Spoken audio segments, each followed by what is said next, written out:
Masidlakon ug mapahiyomong kahaponon Danao City. We are on live programming today.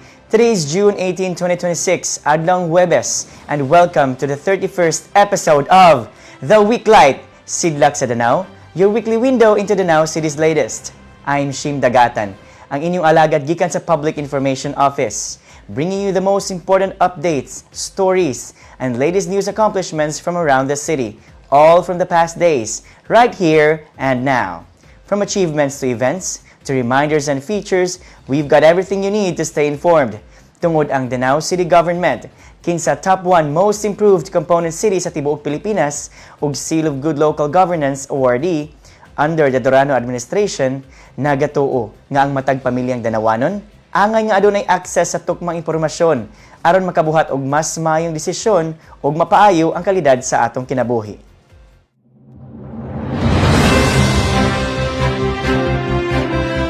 Sa atong first news of the week, padayon ang pag-uswag sa usa sa pinakadako nga infrastructure project sa Dakbayan, ang merkado sa Danao. Nga karon, naa na sa 80% accomplishment samtang giandam sab ang mas modernong sistema alang sa umaabot nga operasyon niini, pinaagi sa benchmarking ug research. Ani ang dugang detalye.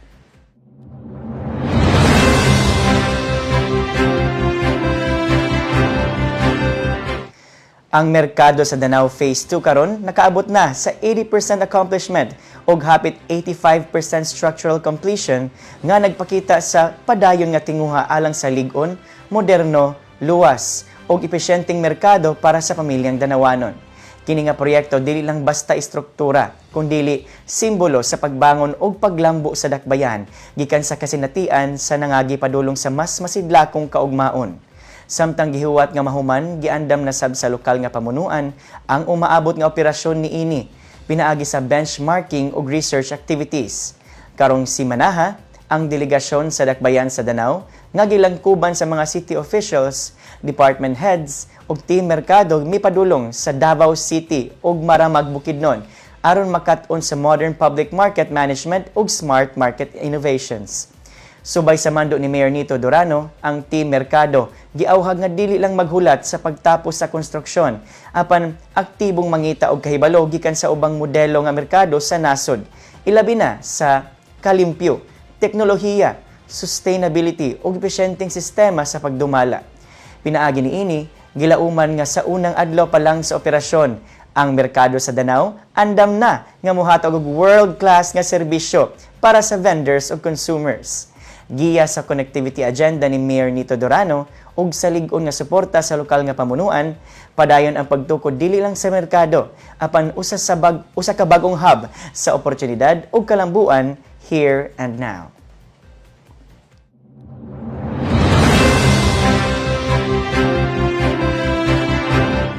Sa laing maayong balita, malampuso na sab nga nakapasar ang Danao City sa Good Financial Housekeeping alang sa tuig 2025 nga nagpamatuod sa padayon nga paningkamot sa Dakbayan sa pagpalig-on sa transparency, accountability ug responsableng pagdumala sa pundo sa katawhan.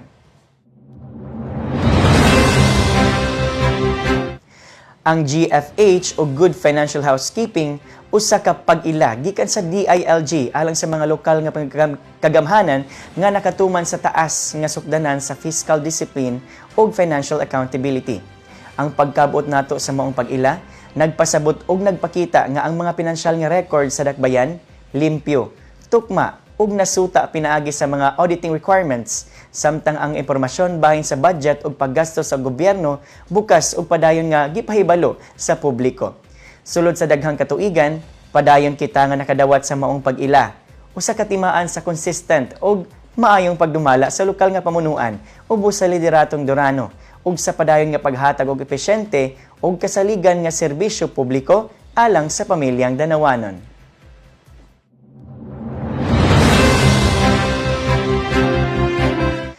Aron masiguro nga andam ug lig-on ang atong mga negosyo bisan sa panahon sa kalamidad, peso. Alang sa mga nanag-iya og mga negosyo ug mga establisimento sa Dakbayan niadtong Hunyo 11, 2026 sa Danao City Civic Center.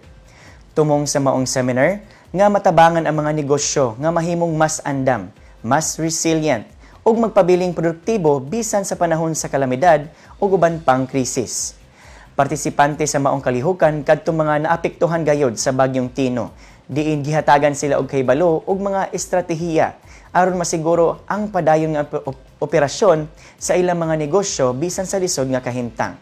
Pinaagi sa padayon nga paningkamot sa Danao City Government ug sa connectivity agenda ni Mayor Nito, nagpadayon ang paghatag og mga oportunidad og programa nga makatabang sa pagpalig-on sa lokal nga ekonomiya ug panginabuhian sa mga Danawanon.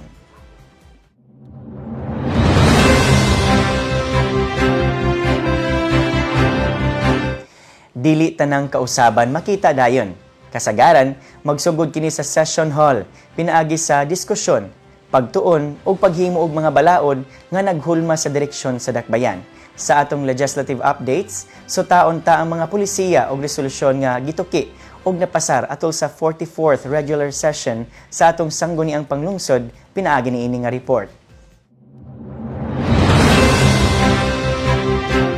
Atol sa 44th regular session, gipasar o giapurbahan sa Konseho sa Dakbayan ang nagkadaiyang legislative measures. Lakip niini ang Supplemental Annual Investment Program No. 3 para sa calendar year 2026 nga nagkantidad og kapin 12.7 million pesos nga magamit alang sa development projects sa Dakbayan. Giaprubahan usab ang accreditation sa Suba Fishermen Association isip NGO, dugang suporta sa mga barangay supplemental budgets ug ang pondo sa miaging selebrasyon sa 52nd Nutrition Month sa Dakbayan, nga nakapalig-on sa health awareness ug nutrition programs sa komunidad.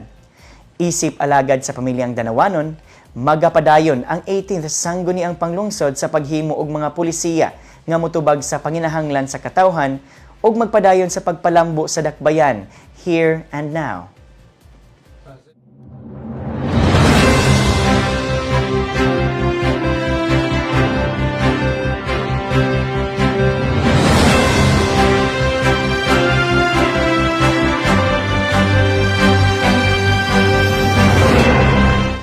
Nagpadayon ang pag-abot sa serbisyong panglawas sa pinakalayo nga mga komunidad sa Dakbayan, pinaagi sa Dayong Community Mobile Clinic ug karong adlaw mibisita kini sa Isla Verde.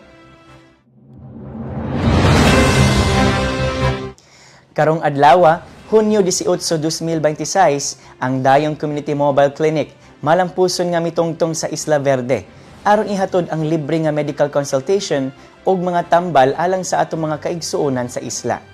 Kini nga inisyatibo kabahin sa padayon nga paningkamot sa Danao City Government ubo sa lideratong Durano nga masiguro nga walay Danawanon ang mabiyaan sa serbisyong panglawas bisan pa man sa mga liblib ug island communities. Pinaagi sa Dayong Mobile Clinic ang pag-atiman sa panglawas gipaduol, gipadali o gihimong mas accessible para sa atong mga kaigsuonang Danawanon nga layo sa sentro. Gawas sa nagpadayon nga Dayong Community Mobile Clinic, nagpabilin abli ang City Health Services Office matag Lunes hangtod Biyernes 8 a.m. to 5 p.m. alang sa mga katuyuang panglawas sa pamilyang Danawanon.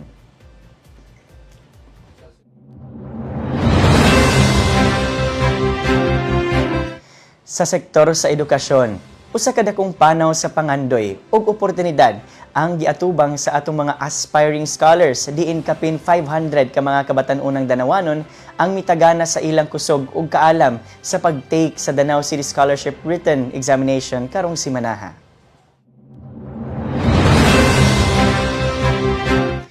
587 aspiring scholars ang mitake sa Danao City Scholarship Written Examination nga gipahigayon sa CSAP Sands Campus niadtong Sabado, Hunyo 13, 2026. Ang maong examination usa ka importante nga lakang aron mapili ang sunod nga batch sa mga scholars ug nagtimaan sa unang lakang sa ilang panaw padulong sa mas hayag nga kaugmaon pinaagi sa edukasyon ug oportunidad nga gihatag sa Danao City Government.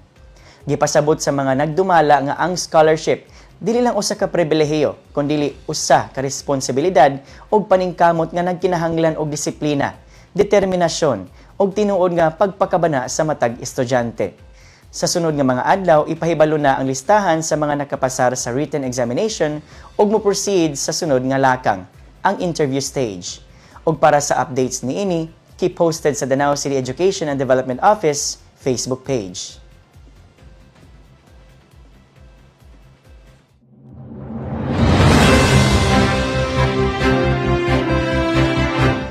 Sa sektor sa panglawas, gisaulog sa dakbayan sa Danao ang ASEAN Dengue Day 2026. Isip usa ka panawagan alang sa mas lig-on nga panaghiusa batok sa dengue.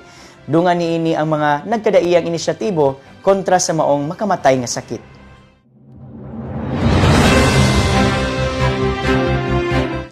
Gipangunahan sa City Health Services Office, CHSO, uban sa mga eskwelahan, stakeholders ug mga leaders sa komunidad ang pagsaulog sa ASEAN Dengue Day 2026 niadtong Hunyo 15, 2026 sa Danao City Civic Center. Ang selebrasyon nagdala sa tema nga ASEAN United, Zero Dengue Deaths, a future we build together by 2030. Nga nagtumong sa pagpalig-on sa kampanya batok sa dengue ug pagpanalipod sa kinabuhi sa matag Danawanon. Atol sa kalihukan, gipasiugda ang kamahinungdanon sa kahibalo sa komunidad, limpyo nga palibot ug mosquito control measures ug gipalig-on ang panaghiusa sa LGU ug komunidad aron malikayan ang dengue-related deaths. Ingon man ang aktibong partisipasyon sa matag Danawanon aron malikayan ang pagdaghan sa kaso sa dengue. Mipadayag usab og suporta si Vice Mayor Ivy Durano isip paglig-on sa lokal nga paningkamot alang sa mas luwas ug himsog nga komunidad. Gipanghatag usab ang dengue awareness kits isip kabahin sa kampanya. Sa laing bahin, nagpadayon usab ang mga lain pang kontra dengue initiatives sa lungsod sama sa information campaign, dengue integrated vector management ug entomological surveillance uban sa giplanong simultaneous cleanup drive campaign sa mga barangay nga ipahigayon ugma Hunyo 19. Gipahinumduman usab ang publiko sa 4S kontra dengue: search and destroy, self-protection measures, seek early consultation, ug support fogging and misting kung gikinahanglan. Uban ang bagong kampanya sa DOH nga Taob, Tatak, Tuyo, Takip o 40 ug ang alas 4 kontra mosquito nga nag-awhag sa adlaw-adlaw nga pagpanglimpyo matag alas 4 sa hapon aron mapunggan ang pagpangitlog sa lamok. Padayon ang Danao City Government pinaagi sa CHSO ug partnered agencies sa pagpaligon sa kampanya batok dengue alang sa usa ka himsog, limpyo ug dengue-free nga komunidad here and now.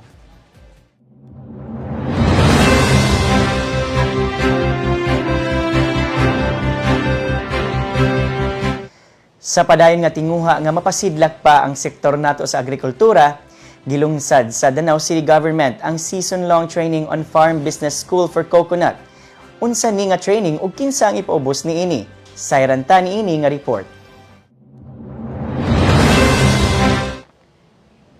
Pinaagi sa City Agricultural Services Office, opisyal nga gilunsad ang season-long training on Farm Business School for Coconut.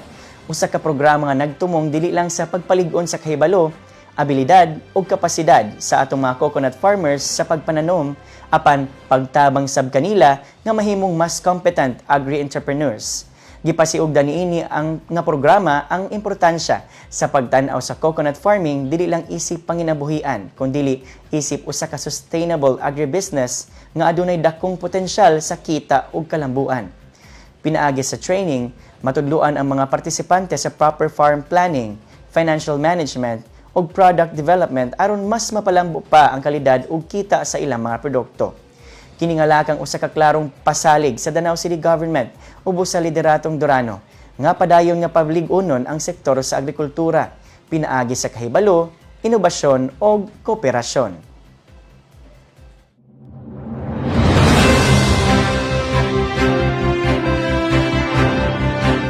Alang sa ato ang online bulletin board, paminawa kining Charter Month reminder gikan mismo sa amahan sa atong dakbayan, Mayor Nito Durano.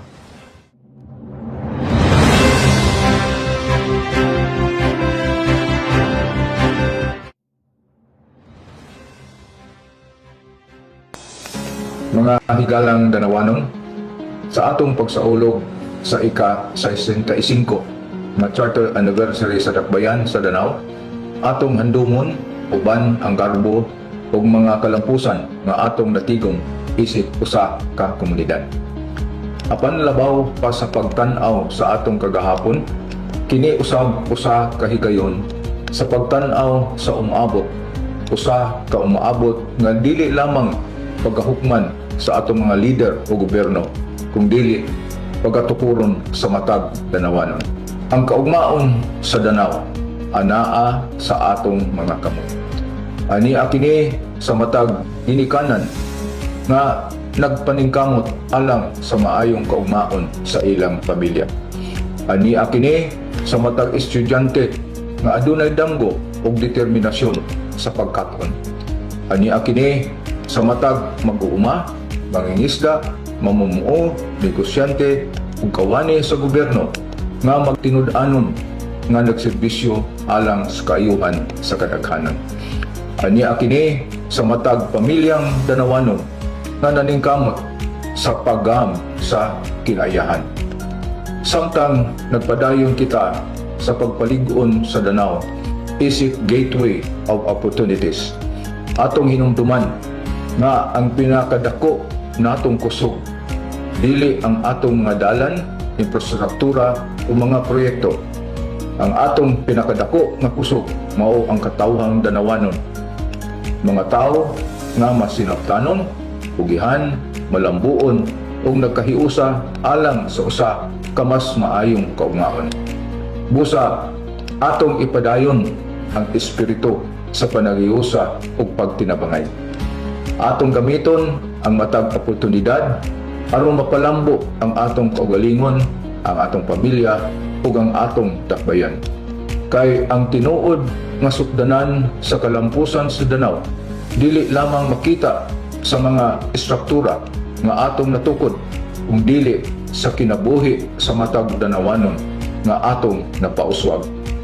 Sa atong paglakaw padulong sa sunod nga mga katuigan, magtinabangay kita sa pagtukod sa usa ka Danao nga mas konektado, mas malambuon ug mas puno sa paglaom alang sa umaabot. Ang atong kaugmaon nagsugod karon ug kini magdepende sa matag usa kanato. Mabuhi ang pamilyang Danawanon, and may God bless Danao City.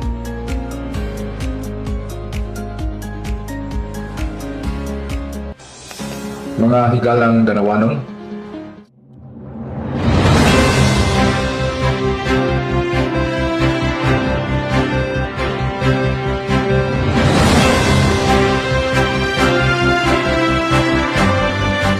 Dahang salamat sa atong pinalanggang Mayor Nito Durano. Ug mao katong reminder nato for this week mga Danawanon. And for this week's feature, tan-aw nato kini.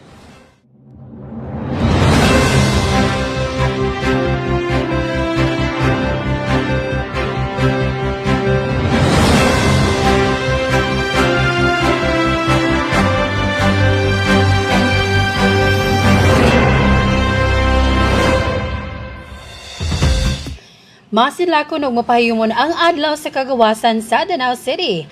Kay nagkatigom ang lokal nga pamunuan sa Danao sa pagpangulo ni Mayor Nito Durano, inubanan sa mga miyembro sa konseho, national government agencies, mga kabatan-unang Danawanon, tambolista sa Danao ug kinatibukang puwersa sa dakbayan ni atong June 12, 2026 isip pagselebrar sa ika-128 nga Independence Day sa Pilipinas.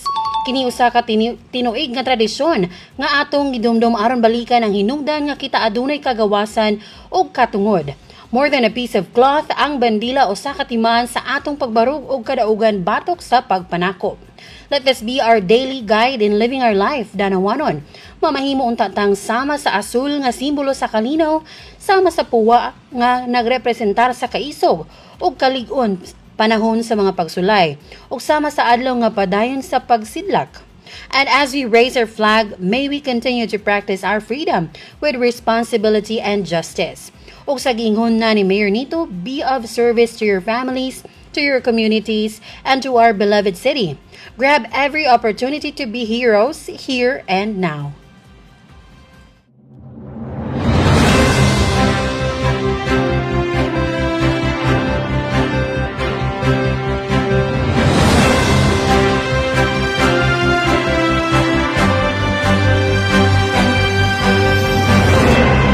Danao City at 65, celebrating progress not just in milestones, but in mindful actions for the environment.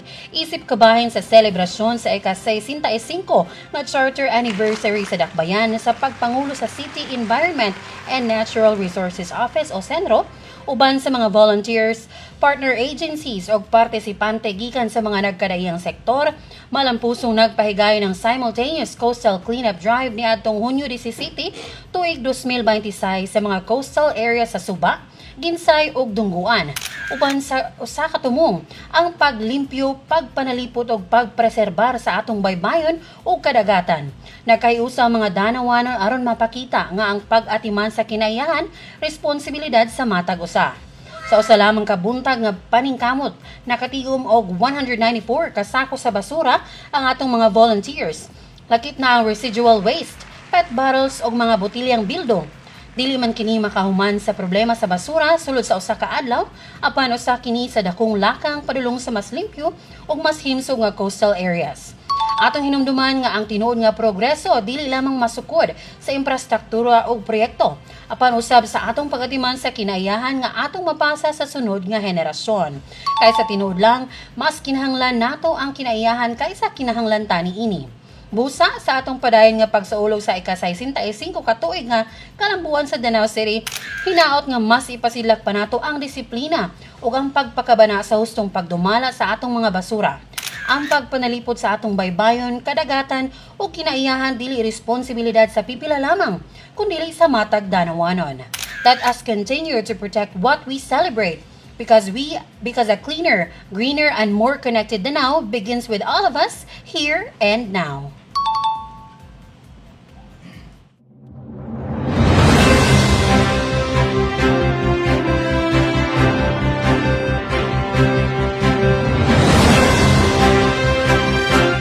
Alright, daghang salamat Jing. Ug mao kadto ato mga features this week. Ganahan ko ato nga part to nga mas gikinahanglan nato ang kalikupan kaysa gikinahanglan tani ini. Mao nga sakto lang nga ato gikining atimanon, di ba? So sa laing bahin, it's shoutout time. Yes. Pagpagsad mo diya. Oy. Bitaw. First of all, atong i-greet of course ang ato ang pinalanggang dakbayan sa Danau kay nagsaulog ta sa ato ang 65th Charter Anniversary. So happy 65th Charter Anniversary pamilyang Danawanon, Danau City. Okay, og of course, happy birthday di sa usa sa tong mga kauban diri no, murag month long gid nga greeting no.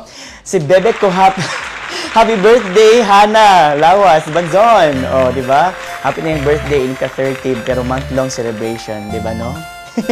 Hilo man siya oy. Bitaw og sa tanang mga nag-birthday karong adlaw o karong buwan o karong semana ha. Happy birthday ninyong tanan. Ug sa mga tanan nagsaulog og mga special occasions, happy anniversary, ug sa pamanadi happy mansari. All the best wishes and greetings for all of you. And congratulations day sa atong mga 40 couples nga na nakasal ganina no sa ato ang free mass wedding. So mo kana no unsa pa man atong basahon ang ato ang live gibasig na yung mga nagpa-shout out no. Tanaw na to ang comment section. Una diri. Oh, happy birthday once again from Jing Baniladkal to Hannah, to Miss Hannah. And Blue Hearts by Virginia Casas DI. Hi Virginia Casas, thank you for watching. And of course, ingon si Temporada Families Vlog, tama. Unsa man kay ihang gingan og tama? Nga gwapo ang ko-anchor. Tama. Wait up. Of course, a message a comment from our PIO head, Michelle Mondigo. Masidlakon nga hapon Danau City, watching from Maramag Bukidnon. So, usa sa itong mga balita, ganina, no? Naadito ang atong mga department heads o atong ubang city officials para tunan dito ang mga kalihukan sa mga markets po dito, nga public market and smart markets, kay para ma-apply po nato diri sa ato ang puhon nga moabli nga smart market diri sa merkado sa Danau, which is hapit na jud kaayo. Kay pila to? 85% na ang structural completion, di ba? Ang phase 2 80%. So gamay na lang yung pag-antos, gamay na lang yung paghuwat, mahuman na gini atong merkado sa Danau. Okay. Og sa tanang mga nagtanaw karon sa atong live, hello, maayong hapon. Masigla kong hapon kaniyong tanan. I hope you guys are having a really great afternoon because we are having a great afternoon. Of course, ato sang i-greet ang ato ang mga summer job employees karon no, si Alexa and si Francis nga na diri nagtanaw karon. Hi guys. Oh, nagtuon po ni sila ilang yung gitanaw giun sa pag kuan diri ang news kay puhon sila na pod, di ba no? Of course, nato yung mga plano ina no, mga estudyante, mga summer job employees, ug atong mga kaubanan, labi na atong mga PIAs nga moaron mo barog po diri sa tatubang sa atong camera at para mo balita sa mga angay isibya bahin sa atong dakbayan sa Danau. So, mahapen na napuhon, guys. Pwede na kayo mapulaan sa among mga nawing din. Kami na yung makitaan kami. Ako si Bianca, si Lex, Jing. Oo, di ba? Bitaw, so once again, daghang kayong salamat sa tanan nga mga, of course, di ay greeting sa ato ang atong mga city officials, labi na sa atong pinalanggang Mayor Nito Durano and Vice Mayor Ivy Durano, kauban ang atong mga konsehalis o atong mga department heads. Hello ninyo tanan, masigla kong hapon. Og sa tanan nga mga kaubanan namo diri sa sa City Hall, no? So, unsa pa man, napabakoy nakalimtan? Wala na. I think that's a wrap for this week on The Weeklight. Sidlak sa Danao, your weekly window into Danao City's latest. Sa kaalam, aduna tay gahom. Og sa tinuod nga serbisyo, aduna tay paglaom. If you found something that sparked your interest, i-share kini ato ang balita. Like and follow Danao City Government on Meta. And visit danaocity.gov.ph as Danao City Government officials website. Sa ngalan ni Mayor Nito Durano, Vice Mayor Ivy Durano, city officials ug tibok puwersa sa Danao City Government, kini si Shim Dagatan, gikan sa City Information Office, reminding you to stay informed, stay involved, stay connected and empowered. Maayong hapon ug sidlak Danao.